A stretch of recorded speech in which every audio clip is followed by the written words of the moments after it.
तो रूस को दी गई ट्रंप की डेडलाइन समाप्त हो चुकी है। यूक्रेन पर रूस के भीषण हमले अभी भी जारी हैं, लेकिन ट्रंप की हिचक देखिए कि उन्होंने अभी तक कोई ठोस फैसला नहीं लिया है। रूस पर प्रतिबंधों का ऐलान नहीं हुआ है, ना ही रूस पर टैरिफ लगाए, ना ही रूस का तेल ढोने वाले शैडो फ्लीट पर एक्शन लिया है। रूस के हमलों से यूक्रेन में विनाश हो रहा है और ट्रंप मौन है। लेकिन रिपोर्ट यह है कि ट्रंप अपने सबसे करीबी सलाहकार से विमर्श कर रहे हैं, और वो कौन है जानते हैं आप? वो हैं अमेरिका की फर्स्ट लेडी मेलानिया ट्रंप। अब ट्रंप सीज फायर लागू कराने की कमान अपनी पत्नी को सौंपने वाले। देखिए मिस्टर प्रेसिडेंट ने मिसेस ट्रंप को फ्रंट पर लाने का फैसला आखिर किया क्यों है।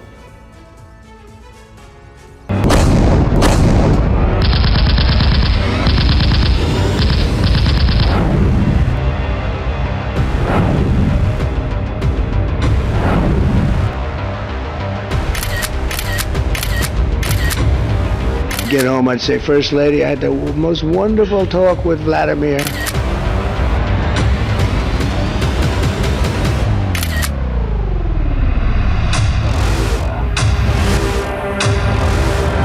मॉस्को में विटकॉफ, यूक्रेन पर विस्फोट।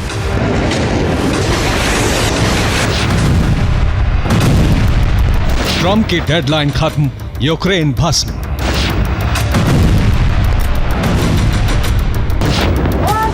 पुतिन का ब्लफ, निराश हुए ट्रंप। 6 अगस्त की दोपहर को ट्रंप के विशेष दूत मॉस्को पहुंचे। पुतिन ने क्रेमलिन के भव्य हॉल में उनसे हाथ मिलाया।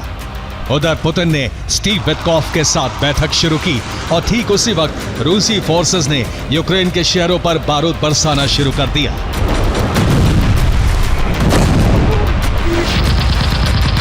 सात अगस्त की शाम को स्टीव विटकॉफ मॉस्को से वॉशिंगटन के लिए रवाना हुए और पुतिन ने फिर ऐसे ही हमले यूक्रेन पर शुरू कर दिए।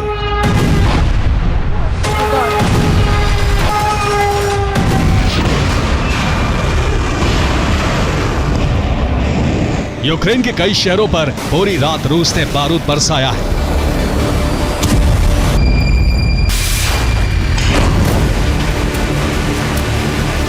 ये इस बात का संकेत है कि पुतिन युद्ध नहीं रोकने वाले हैं। ट्रंप के विशेष दूत पुतिन को मनाने में नाकाम रहे। ये इस बात का सबूत है कि ट्रंप की डिप्लोमेसी फेल हो गई। ये इस बात का सबूत है कि ट्रंप के प्रतिबंधों से रूस पर कोई फर्क नहीं पड़ता। ये इस बात का सबूत भी है कि ट्रंप का हर दांव नाकाम हो चुका है।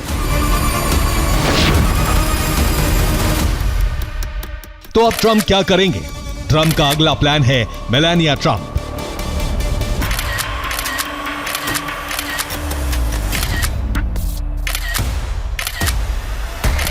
ट्रंप अपनी पत्नी और अमेरिका की प्रथम महिला को सीज फायर की कमान सौंपने वाले हैं।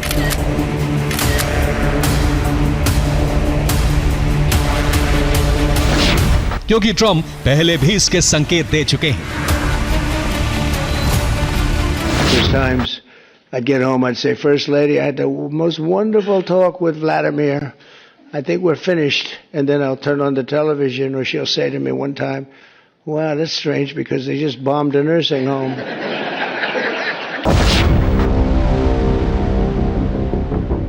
अब अमेरिका की प्रथम महिला को पुतिन के सामने उतारने का प्लान है, क्योंकि यूक्रेन में नरसंहार रुकवाने में ट्रंप नाकाम रहे हैं। उनकी तमाम कोशिशों के बाद भी पुतिन ने 7-8 अगस्त को यूक्रेन पर भीषण हमले किए हैं।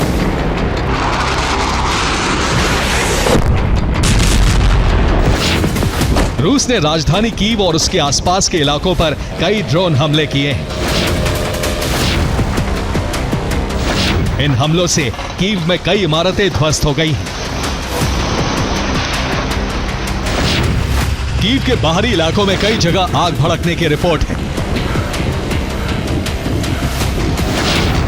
कीव और उसके आसपास के इलाकों में रेस्क्यू ऑपरेशन जारी है।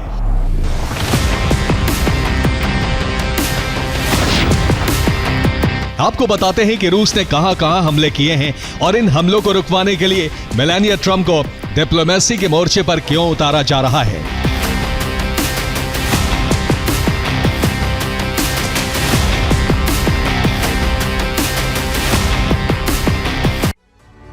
तो ट्रंप की डेडलाइन खत्म होने से पहले 7 अगस्त और डेडलाइन खत्म होने के बाद 8 अगस्त को रूस ने पूर्वी यूक्रेन से लेकर मध्य यूक्रेन तक ड्रोन हमले किए।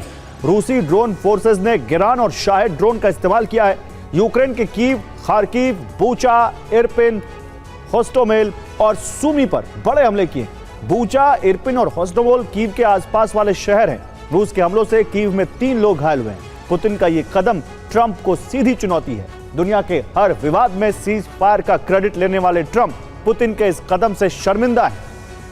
अपने घर से लेकर दुनिया के हर मंच पर उनके नेतृत्व और उनकी कूटनीति पर सवाल उठ रहे हैं।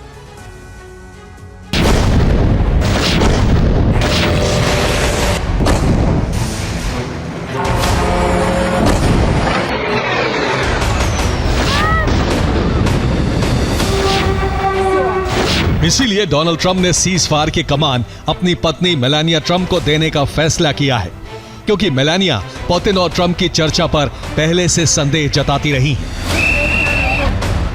ये बात खुद सार्वजनिक तौर पर ट्रंप कह चुके हैं। I go home, I tell the First Lady, and I spoke to Vladimir today. We had a wonderful conversation. She said, "Oh, really? Another city was just hit." So it's like, अब माना जा रहा है कि Trump ने Putin को समझने में गलती कर दी, लेकिन मेलानिया पहले ही यह समझ चुकी थी कि ट्रंप उनकी रणनीति को भांप नहीं पाए। पुतिन ने ट्रंप से सकारात्मक बातचीत की, झूठे आश्वासन दिए, लेकिन फैसला अपने मन से किया।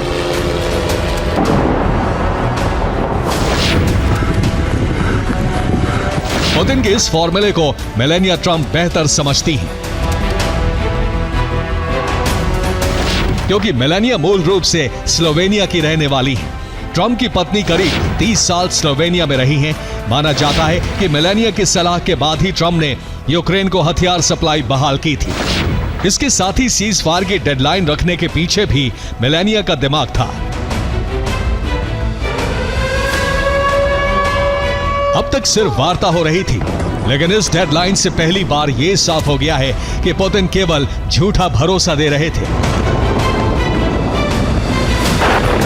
अब जब पुतिन अपने रुख से हटने को तैयार नहीं है, तो मेलानिया अब ट्रंप के मामले को सीधे हैंडल करने जा रही है,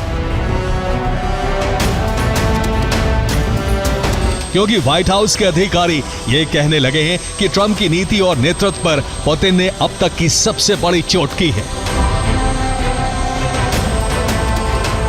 और व्हाइट हाउस के अधिकारी नाम सार्वजनिक ना करने की शर्त पर कह रहे हैं कि पुतिन के व्यवहार से ट्रंप बहुत आहत हैं। उन्होंने पुतिन के साथ रिश्ते पर भरोसा किया था।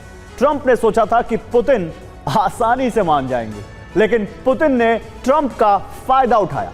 बातचीत के बाद भी पुतिन ने ट्रंप को धोखा दिया। ट्रंप अंतर्राष्ट्रीय मंच पर शर्मिंदा हुए हैं। अब ट्रंप के मन में यह संशय है कि रूस के खिलाफ सीधी कार्रवाई की जाए या नहीं, प्रतिबंध लगाए जाएं या कोई और कदम उठाया जाए। इस संशय से निकल नहीं पा रहे हैं Trump.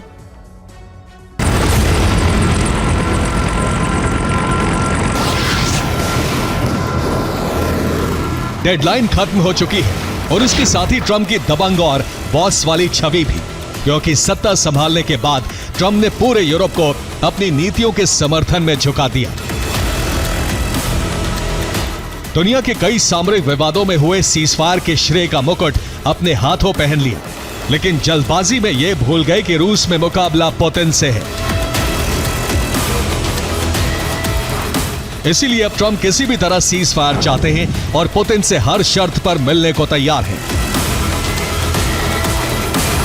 Does Putin have to meet with Zelensky in order and before you and Putin have to meet? No.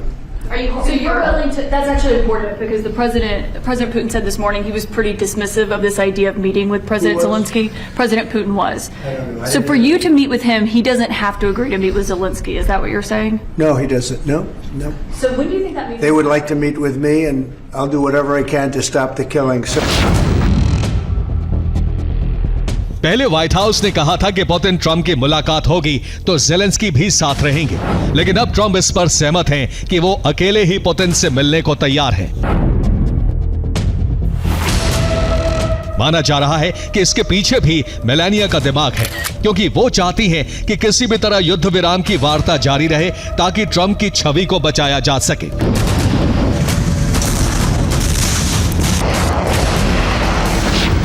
Trump की रणनीतियां बेअसर रही हैं।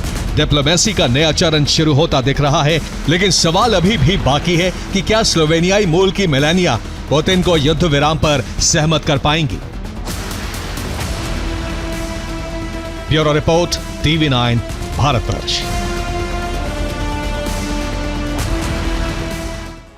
तो ट्रंप पुतिन से मिलने वाले हैं, ट्रंप बातचीत के जरिए युद्ध विराम करना चाहते हैं, लेकिन यूक्रेनी सेना और जनता का जो रुख है उसने जेलेंस्की को फंसा दिया है। यूक्रेन के लोगों और वहां की सेना ने साफ कर दिया है कि अगर रूस की शर्तों पर युद्ध विराम हुआ तो जेलेंस्की का यूक्रेन में वो हश्र होगा जिसकी कल्पना किसी ने नहीं की होगी। जनता और सेना के इस रुख को देखते हुए जेलेंस्की ने रूस में हमले तेज कर दिए हैं। यूक्रेन ने रूस में उस वक्त भी जबरदस्त हमला किया जब मॉस्को में ट्रंप के दूत विटकॉफ पुतिन से मिल रहे थे।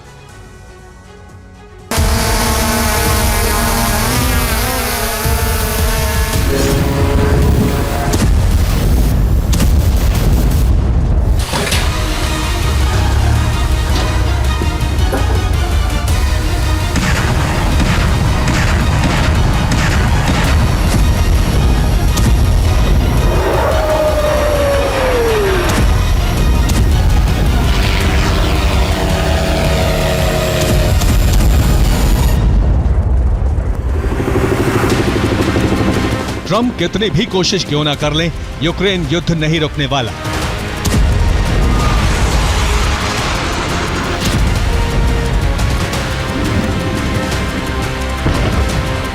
ना पुतिन युद्ध रोकना चाहते हैं, ना ही जेलेंस्की इसके पक्ष में है। इकलौते ट्रंप ही हैं जो सीज फायर करवाना चाहते हैं।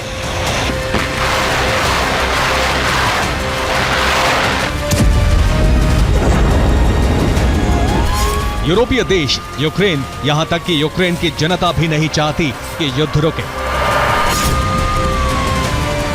यही वजह है कि यूक्रेनी फोर्स रूस के हमले का प्रतिशोध ले रही है। यूक्रेनी सेना रूसी धरती पर नॉनस्टॉप विस्फोट कर रही है।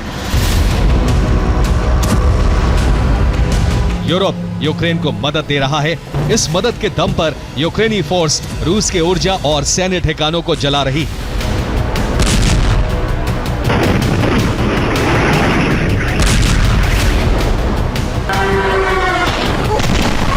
यूक्रेन इन हमलों के जरिए पुतिन और उनकी सेना को भड़काना चाहता है ताकि जंग न रुके और युद्ध विराम न करने का आरोप पुतिन पर लगे। युद्ध की आग शांत नहीं होगी, ट्रंप का शांति मिशन फेल होगा तो अमेरिका भी यूक्रेन के साथ आ सकता है। यूक्रेन और यूरोप यही तो चाहते हैं।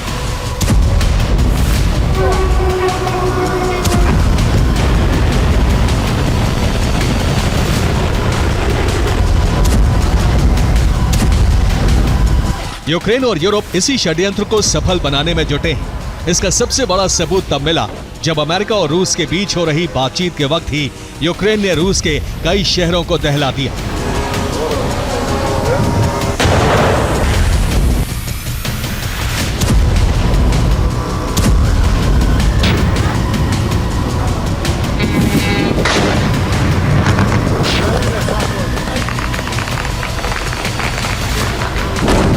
मॉस्को में ट्रंप के विशेष दूत स्टीव विटकॉफ और पुतिन के बीच जिस वक्त मुलाकात और बातचीत हो रही थी, उसी वक्त यूक्रेन ने रूस के कई प्रांतों में जबरदस्त ड्रोन हमले किए।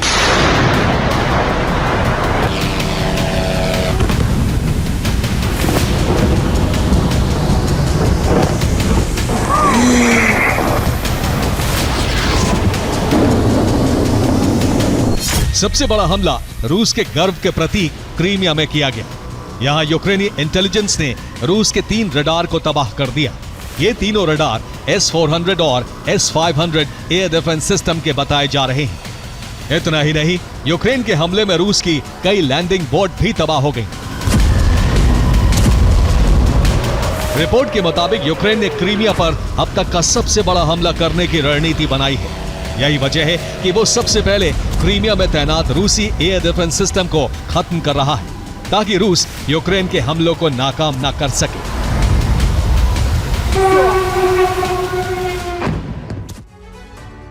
तो रिपोर्ट के मुताबिक ज़ेलेंस्की ने क्रीमिया मिशन लॉन्च कर दिया है। इसी मिशन के तहत क्रीमिया को दहलाया जा रहा है। क्रीमिया में यूक्रेन लंबी दूरी तक मार करने वाले ड्रोन से हमले कर रहा है और इसके साथ ही यूक्रेन से सटे रूसी प्रांतों में भी भीषण हमले किए जा रहे हैं। क्रीमिया में रूसी एयर डिफेंस और रडार पर हमले किए जा रहे हैं। इतना ही नहीं, यूक्रेनी फोर्स रूस के सैन्य ठिकानों पर भी ड्रोन वर्षा कर रही है। रूसी एयर डिफेंस को खत्म करने के बाद क्रीमिया में जल, थल और नभ से बड़े हमले का प्लान है। दावा तो यह भी किया जा रहा है कि यूक्रेन क्रीमिया में जमीनी जंग भी छेड़ सकता है।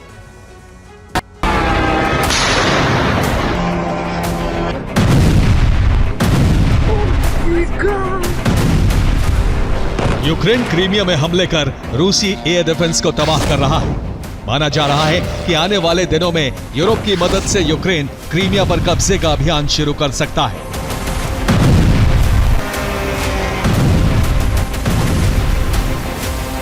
रूसी सेना क्रीमिया में और एयर डिफेंस न भेज सके, रूस क्रीमिया की सुरक्षा न कर सके, इसलिए यूक्रेन रूस के आधा दर्जन प्रांतों में हमले कर रहा है।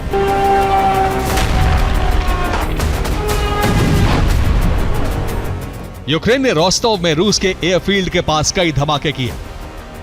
यूक्रेनी विस्फोट की वजह से रोस्टोव में कई जगहों पर आग लग गई। क्रास्नोदर में यूक्रेन के हमले में रूस की ऑयल रिफाइनरी तबाह हो गई। समारा में भी यूक्रेन में जबरदस्त हमले किए गए। विस्फोट की वजह से यहां भी ऑयल रिफाइनरी में आग लग गई। बेलगोरोद में यूक्रेन ने 140 ड्रोन फायर किए। बेलगोरोद में यूक्रेन ने उस पुल को तबाह कर दिया जिसके जरिए रूसी सेना को हथियार और रसद की सप्लाई होती थी। वोल्गोग्राद में यूक्रेन ने रूस के रेलवे स्टेशन को टारगेट किया। यूक्रेन ने रूस में कितना जबरदस्त हमला किया, उसका अंदाजा इसी बात से लगाया जा सकता है कि रूस ने 24 घंटे में यूक्रेन के 240 ड्रोन और 18 स्टॉर्म शैडो मिसाइलों को इंटरसेप्ट किया है। यह आंकड़ा रूसी रक्षा मंत्रालय ने जारी किया है। यूक्रेन ने सिर्फ रूसी धरती पर ही नहीं बल्कि युद्ध भूमि में भी विस्फोट कर रूसी सेना को चोट पहुंचाई। यूक्रेन का दावा है कि उसने पोक्रोवस्क को पूरी तरह से अपने नियंत्रण में ले लिया है। ज़ेपोरिजिया में यूक्रेन ने उस बिल्डिंग को तबाह कर दिया जहां रूस के सैनिक थे। हमले में रूस के दर्जनों सैनिक मारे गए। खेरसोन में यूक्रेन की आर्टिलरी हमले में रूस का ठिकाना ध्वस्त हो गया। तो खार्किव में यूक्रेन ने GBU-39 बम से विस्फोट कर रूस की कमांड पोस्ट को बर्बाद कर दिया। ज़ेलेंस्की और उनकी सेना का आक्रामक रुख बता रहा है कि ट्रंप का युद्ध विराम वाला सपना हाल फिलहाल सच नहीं होने वाला है। और यूक्रेन के लोग भी नहीं चाहते हैं कि युद्ध विराम उस तरह से हो जिस तरह से पुतिन और ट्रंप चाहते हैं। यूक्रेन के लोग रूसी शर्तों पर सीज फायर के खिलाफ हैं। 76% लोग रूसी शर्तों पर सीज फायर के विरोध में हैं। यूक्रेनी नागरिकों का ओपिनियन एक सर्वे में सामने आया है। सर्वे में ज्यादातर लोगों ने कहा कि रूस यूक्रेन की उन जमीनों को वापस करे जिस पर उसने कब्जा कर रखा है और इसके बाद ही युद्ध विराम होना चाहिए। पुतिन को यह शर्त मंजूर नहीं है और इसका मतलब है कि युद्ध की आग अभी और भड़केगी। विनाश की आग इसलिए भयावह हो गई है क्योंकि ना तो ज़ेलेंस्की युद्ध रोकना चाहते हैं, ना ही यूक्रेन की जनता और ना ही यूरोपीय देश। यूक्रेनी सेना भी युद्ध विराम के पक्ष में नहीं है।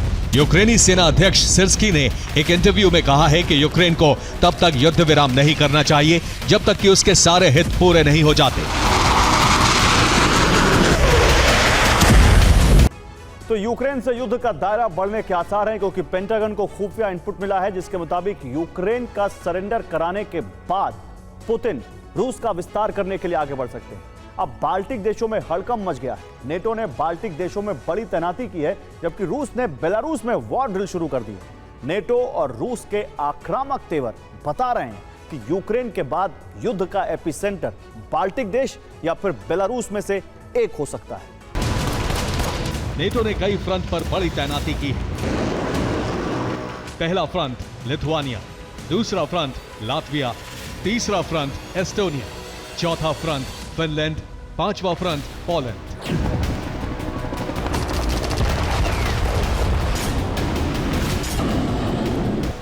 इनमें से 2 फ्रंट पर अमेरिका न्यूक्लियर हथियारों की तैनाती करने जा रहा है। वो तैनाती कहां होगी ये टॉप सीक्रेट है। जबकि पोलैंड में पहले से ही अमेरिका का एटमी बेस है। यानी रूस को न्यूक्लियर खौफ दिखाने के लिए नेटो ने पूरा जाल बुन लिया है।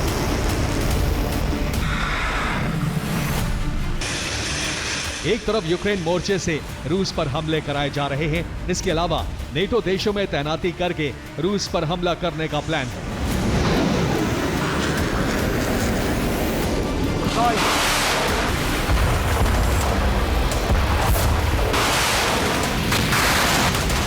दरअसल नेटो को संकेत मिले हैं, जिसके बाद यह फैसला लिया गया।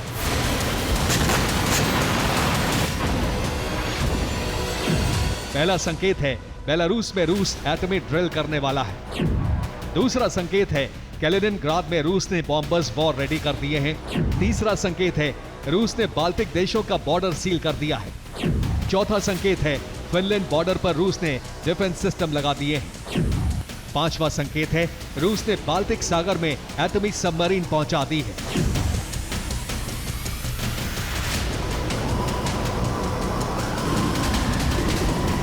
यानी रूस बाल्टिक सागर में कुछ बड़ा करने वाला है। इसके बाद सीक्रेट रिपोर्ट सामने आई है कि लिथुआनिया में नेटो ने तैनाती बढ़ाई है। बॉर्डर को अभेद्य किला बना दिया है, जिससे रूसी एटमी बेस कैलिनिनग्राद का बॉर्डर कभी भी सुलग सकता है। यही वजह है कि रूस ने कैलिनिनग्राद बॉर्डर पर मजबूत घेराबंदी की है। अगर नेटो हमला करता है तो हर हमले को नाकाम किया जा सके और बाल्टिक में रूस का दबदबा कायम रह सके।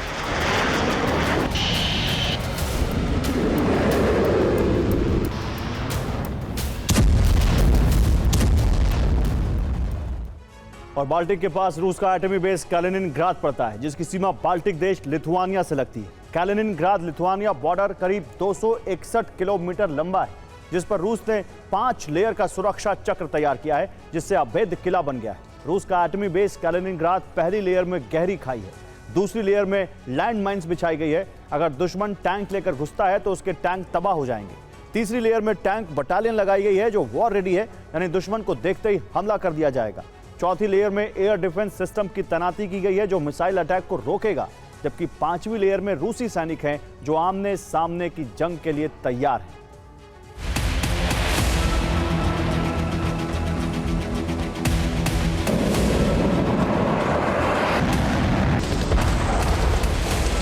सिर्फ कैलिनिनग्राद ही नहीं बल्कि बेलारूस में भी रूस बड़ी तैयारी कर रहा है। हालांकि इसे नाम बेलारूस की सैन्य तैनाती दिया जा रहा है।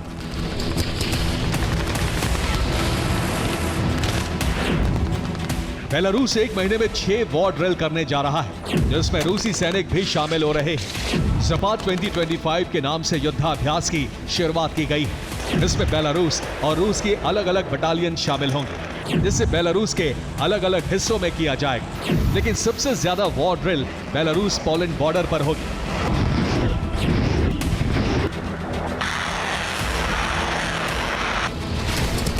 सीक्रेट रिपोर्ट है कि बेलारूस की इस ड्रिल के पीछे रूस है, जो इस दौरान न्यूक्लियर युद्धाभ्यास भी करेगा। इसकी भनक नेटो को भी लग चुकी है। यही वजह है कि नेटो लगातार बेलारूस पर निगरानी रख रहा है। उसने अपने जासूस एक्टिव कर दिए हैं। इसके अलावा सैटेलाइट से भी नजर रखी जा रही है और पोलैंड के एयर स्पेस से तोहे विमान भी जासूसी कर रहे हैं। नेटो किसी भी तरह से बेलारूस के युद्धाभ्यास को रुकवाना चाहता है। इसके लिए वो लुकाशेंको विरोधी खेमे को एक्टिव कराकर बेलारूस में राजनीतिक अस्थिरता लाने की कोशिश में है।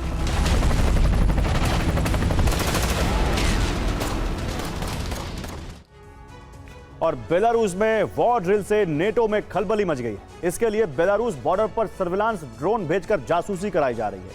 इसी वजह से बेलारूस ने बॉर्डर पर चौकसी बढ़ा दी है। पोलैंड से सर्विलांस ड्रोन लगातार आ रहे हैं। ड्रोन के जरिए नेटो एयरबेस की जासूसी करा रहा है। न्यूक्लियर हथियारों की तैनाती जानने का मंसूबा है। अब बेलारूस बॉर्डर पर हाई अलर्ट जारी हो गया है। दिन में 2-3 सर्विलांस ड्रोन सीमा तक पहुंच रहे हैं। जल्द ही रूस एटमी ड्रिल करने वाला है। बेलारूस ने ड्रोन मार गिराने का आदेश दे दिया है। इससे नेटो बेलारूस में टकराव बढ़ने का अंदेशा बढ़ गया है।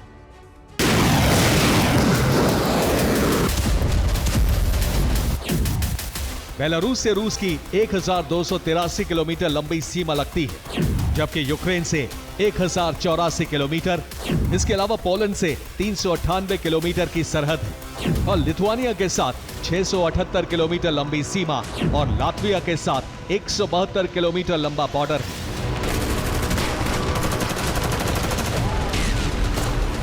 रूस के अलावा बाकी देशों से बेलारूस का टकराव है, क्योंकि बेलारूस रूस का सहयोगी है, इसलिए रूस ने बेलारूस में अतिरिक्त सैनिक भेजकर बॉर्डर सुरक्षित किया है, जबकि सबसे ज्यादा तैनाती पोलैंड और यूक्रेन बॉर्डर पर की है। जबकि लिथुआनिया की तरफ से नेटो ड्रिल कर रहा है, जो बेलारूस पर हमले की धमकी भी दे चुका है। यूरोप में समीकरण तेजी से बदल रहे हैं। अमेरिका यूरोप को लेकर काफी आक्रामक हो रहा है। ऐसे में रूस ने बड़ा दांव चला है। नेटो ने बाल्टिक सागर में वॉरशिप भेजा है और सैन्य तैनाती बढ़ाई, जिसको काउंटर करने के लिए रूस ने पूर्वी फ्रंट पर नेवल बेड़ा भेज दिया है। नॉर्थ कोरिया के साथ मिलकर युद्धाभ्यास करने की तैयारी है, जिससे अमेरिका को काउंटर किया जा सके।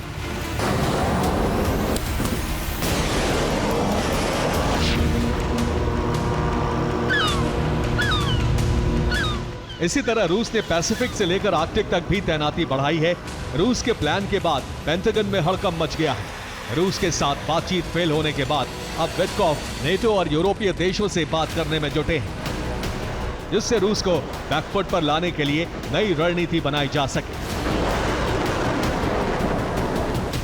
Bureau report, TV9 Bharatvarsh. और रूस यूक्रेन युद्ध के और भड़कने के संकेत मिल गए। युद्ध विराम की हर कोशिश पर वो हालात भारी पड़ रहे हैं जो अब रणभूमि में बन चुके हैं। इस रण क्षेत्र में अब सिर्फ रूस और यूक्रेन के सैनिक नहीं हैं, बल्कि दुनिया के 60 से ज्यादा देशों की प्राइवेट आर्मी भी सक्रिय है। और हैरान करने वाली बात यह है कि सक्रिय सैनिक महिलाएं हैं, जो खूबसूरत भी हैं और क्रूर कातिल भी। यूक्रेन रूस के बीच शांति वार्ता का रास्ता बनने से पहले ही जंग उस दौर में पहुंच गई है, जिसमें कई देशों के आपस में टकराने की आशंका बढ़ गई है।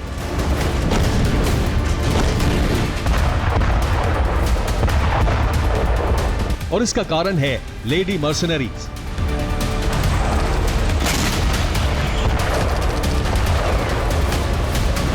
क्योंकि दोनों ही तरफ मोर्चे पर उतरी लेडी ब्रिगेड सिर्फ यूक्रेन और रूस की नहीं है, बल्कि इनमें कई देशों की प्राइवेट आर्मी भी शामिल है।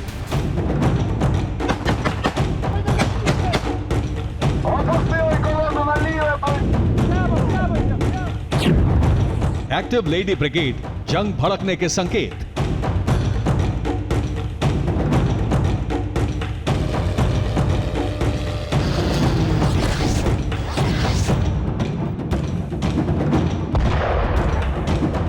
ये वो चेहरे हैं जिन्हें देखकर इनकी आक्रामकता आंकना मुश्किल हो जाएगा। लेकिन रणभूमि में उतरकर इन्हीं चेहरों ने क्रूरता की हदें पार कर दी। ये रूस की क्रूर लेडी ब्रिगेड है, जिनका काम सिर्फ लक्ष्यों पर केंद्रित हमले और नरसंहार है। इसलिए क्रेमलिन ने इन्हें पोक्रोवस्क में जंग लड़ने के लिए उतारा है और रूस की इसी लेडी ब्रिगेड ने यूक्रेनी सैन्य ठिकाने ध्वस्त कर दिए, जिससे इनकी आक्रामकता यूक्रेनी खेमे में दहशत का कारण बन गई है। लेकिन यूक्रेन का दावा है कि रूस की इसी लेडी ब्रिगेड को उनकी स्पार्टन ब्रिगेड ने ड्रोन हमले में नष्ट कर दिया। हालांकि रूस ने इस संबंध में कोई बयान जारी नहीं किया है।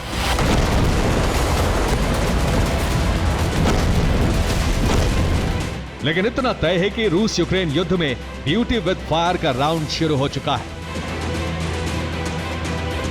जिसका प्रमाण है यूक्रेन की तरफ से जंग में उतरी लेडी ब्रिगेड।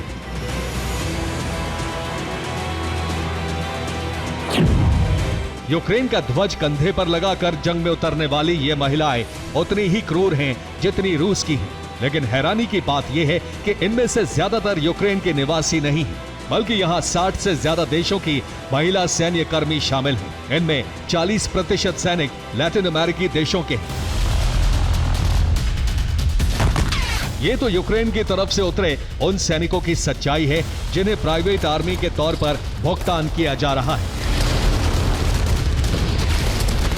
लेकिन यही स्थिति रूस की भी है। दावा किया जा रहा है कि रूस भी चीन के मर्सनरीज को जंग में उतारकर उन्हें भुगतान कर रहा है।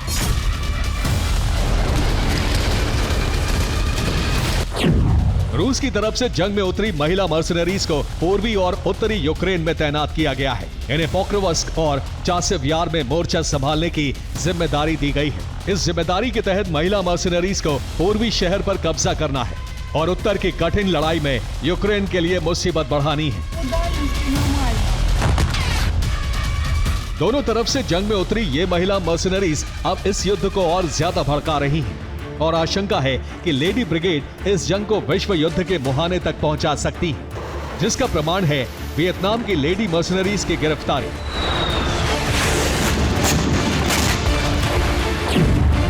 ये गिरफ्तारी डोनेस्क से रूसी सेना की है और गिरफ्तार की गई हैं वियतनाम के लेडी मर्सनरीज, जिसे रूस ने यूक्रेन के अंतर्राष्ट्रीय आत्मघाती दस्ते के रूप में पेश किया है, जो बताता है कि अगर इस युद्ध में किसी तीसरे देश की प्राइवेट आर्मी की महिला सैनिक की मौत होती है तो फिर वो देश भी इस जंग में खुले तौर पर उतर आएंगे।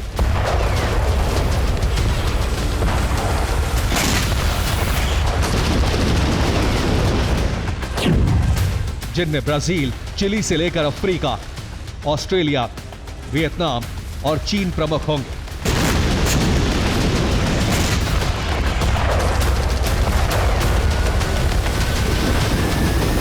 ऐसा इसलिए कहा जा सकता है क्योंकि चीन के राष्ट्रपति ने पहले तो चीन की लेडी मर्सनरीज को रूस भेजकर युद्ध में बैकडोर एंट्री की है और फिर उन्होंने सीधे युद्ध में उतरने के संकेत भी जारी कर दिए हैं।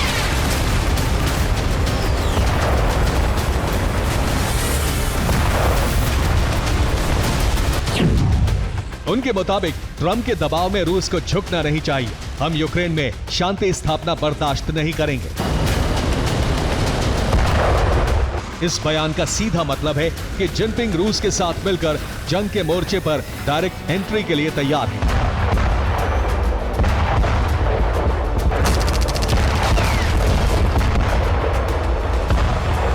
तो वहीं दूसरी तरफ यूक्रेन ने भी भाड़े के सैनिकों और नए हथियारों के बल पर युद्ध में बने रहने की तैयारी शुरू कर दी है।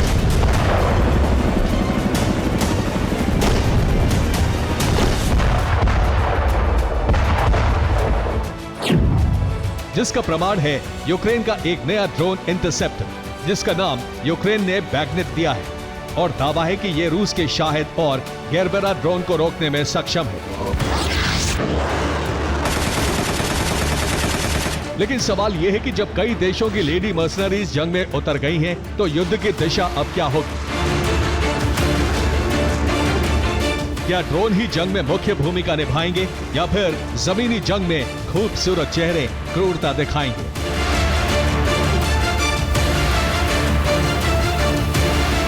Bureau report, TV9 Bharatvarsh.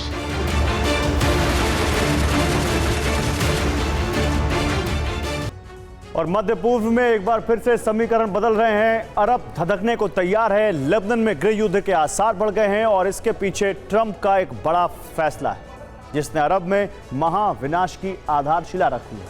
और दूसरी तरफ ईरान है, जो अमेरिका ईरानी प्रॉक्सी का खात्मा करना चाहता है, जबकि खामनेई प्रॉक्सी को हथियार सप्लाई करके इजराइल में विध्वंस का मंसूबा पाले हुए।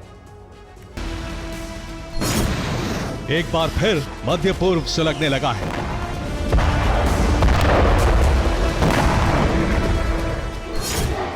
इस बार एपिसेंटर लेबनान बना है।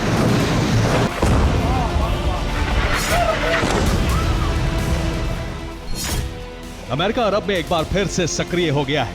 ईरान पर हमले के बाद अब अमेरिका ईरानी प्रॉक्सी गुटों का सफाया करना चाहता है। इसके लिए इजराइल पहले से कहता रहा है। अभी जो ग्रुप टारगेट पर हैं, उसमें पहला नाम हिजबुल्लाह का है, जो लेबनान में सक्रिय है। दूसरा नाम हूती का है, जो यमन से ऑपरेट होता है। तीसरा नाम हमास का है, जो गाजा में एक्टिव है। इनके अलावा दूसरे प्रॉक्सी गुटों पर शिकंजा कसने की तैयारी है।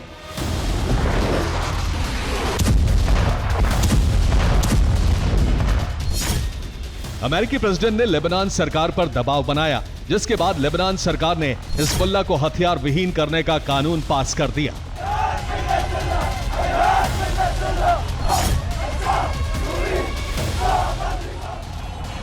जिससे लेबनान में गृह युद्ध के आसार बन गए हैं। हिजबुल्लाह बौखला गया है, उसके लड़ाके सड़कों पर निकल आए हैं। अब हिजबुल्लाह ने सीरियल धमाके करने की धमकी दी है, साथ ही आत्मघाती हमले भी हिजब लड़ाके कर सकते हैं। हिजबुल्लाह की मदद करने के लिए ईरान आगे आया है। हिजबुल्लाह को सीरिया के रास्ते हथियार भेजे जा रहे हैं, साथ ही दूसरे प्रॉक्सी गुटों को हिजबुल्लाह की मदद करने के लिए भी कहा है। और ये ऐलान खुद ईरान के सुप्रीम लीडर अयातुल्लाह खामनेई ने किया है। उन्होंने कहा है, लेबनान में हालात गंभीर हैं।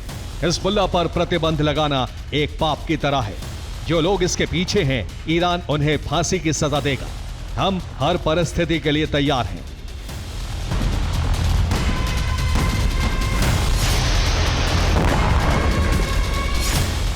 खामनेई का सीधा इशारा डोनाल्ड ट्रंप और बेंजामिन नेतन्याहू की तरफ है, क्योंकि एक रिपोर्ट से खुलासा हो चुका है कि पेंटागन ने खामनेई की हत्या के लिए इजराइल को कहा था।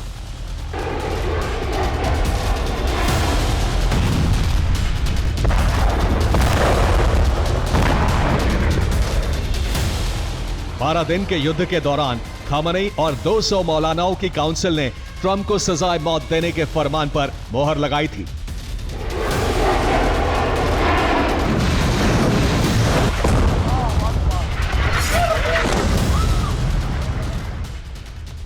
अब फिर से ट्रंप और खामनेई में हिजबुल्लाह को लेकर टकराव बढ़ा है। ट्रंप ने इजराइल को ईरान पर हमले के लिए कहा है, जिसकी भनक ईरान को है। ईरान ने मिसाइलें वॉर रेडी कर दी है। हो सकता है इस बार ईरान ऑपरेशन 2 प्रॉमिस 3 शुरू करके इजराइल को दहला दे और अमेरिका इजराइल को हमला करने का मौका भी ना मिले। Bureau report, TV9 Bharatvarsh. Gaza के मोर्चे पर नेतन्याहू की कैबिनेट ने एक ऐसा फैसला ले लिया है जिसने पूरे अरब रीजन पर युद्ध के बादल गहरा दिए। यह फैसला है गाजा पर संपूर्ण कब्जा करना। लेकिन क्या है इसकी रणनीति, इस रिपोर्ट में देखिए। गाजा में हमास के साथ जारी संघर्ष और बंधक संकट के बीच इजरायली सरकार के मंत्रिमंडल की एक लंबी बैठक हुई है।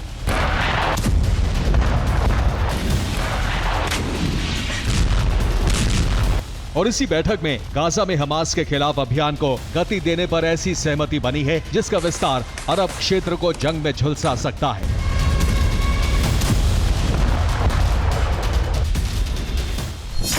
नेतन्याहू का प्रण, गाजा पर नियंत्रण।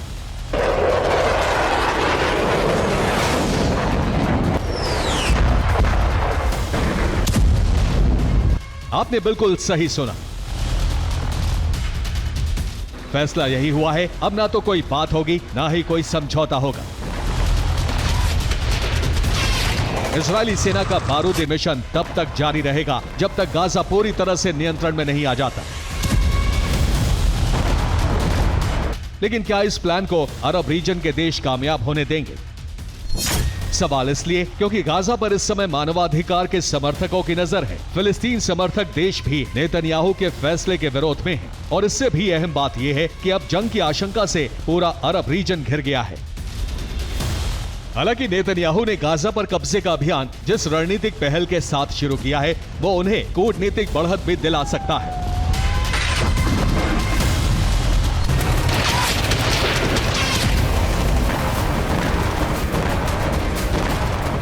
यानी गाजा पर संपूर्ण कब्जा करके नेतन्याहू गाजा क्षेत्र को नागरिक शासन को सौंप देंगे। लेकिन सवाल यह है कि क्या नेतन्याहू की विश्वसनीयता अब भी अरब रीजन में बनी हुई है? सवाल बैठक में दी गई शर्तों की मंजूरी से उठते हैं। शर्त यह है कि हमास को पूरी तरह हथियार विहीन करें, सभी 50 बंधकों को वापस इजराइल लाएं, गाजा को पूरी तरह विसैन्यीकृत करें, इजराइल की सुरक्षा को सुनिश्चित करें और गाजा में नया नागरिक प्रशासन स्थापित करें।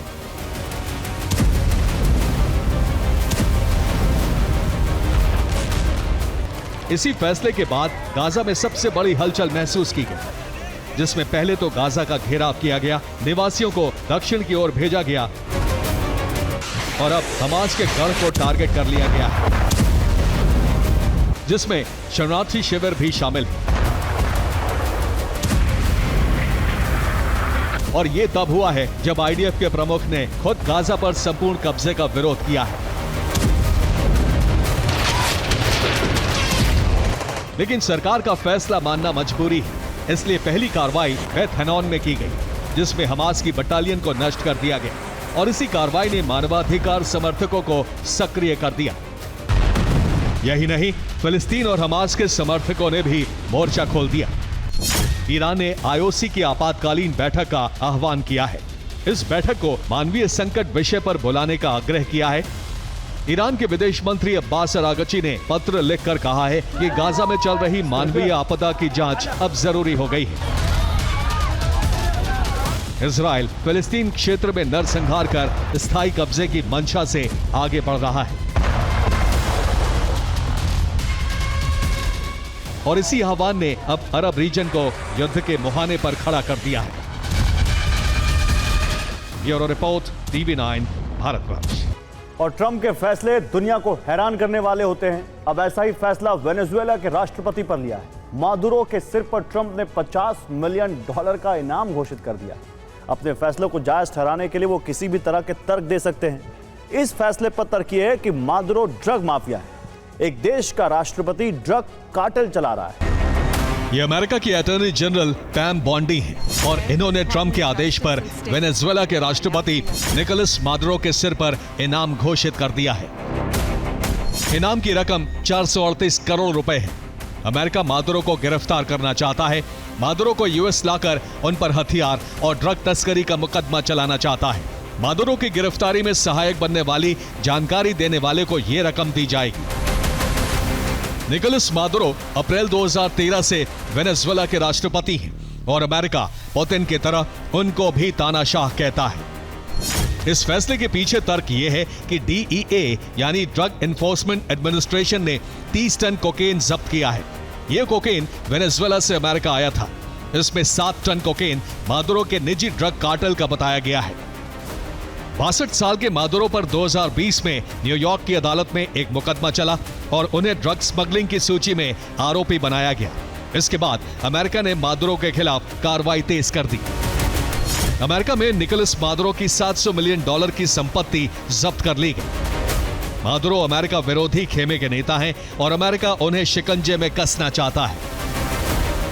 2024 के राष्ट्रपति चुनाव में भी अमेरिका ने मादुरो पर धांधली के आरोप लगाए थे।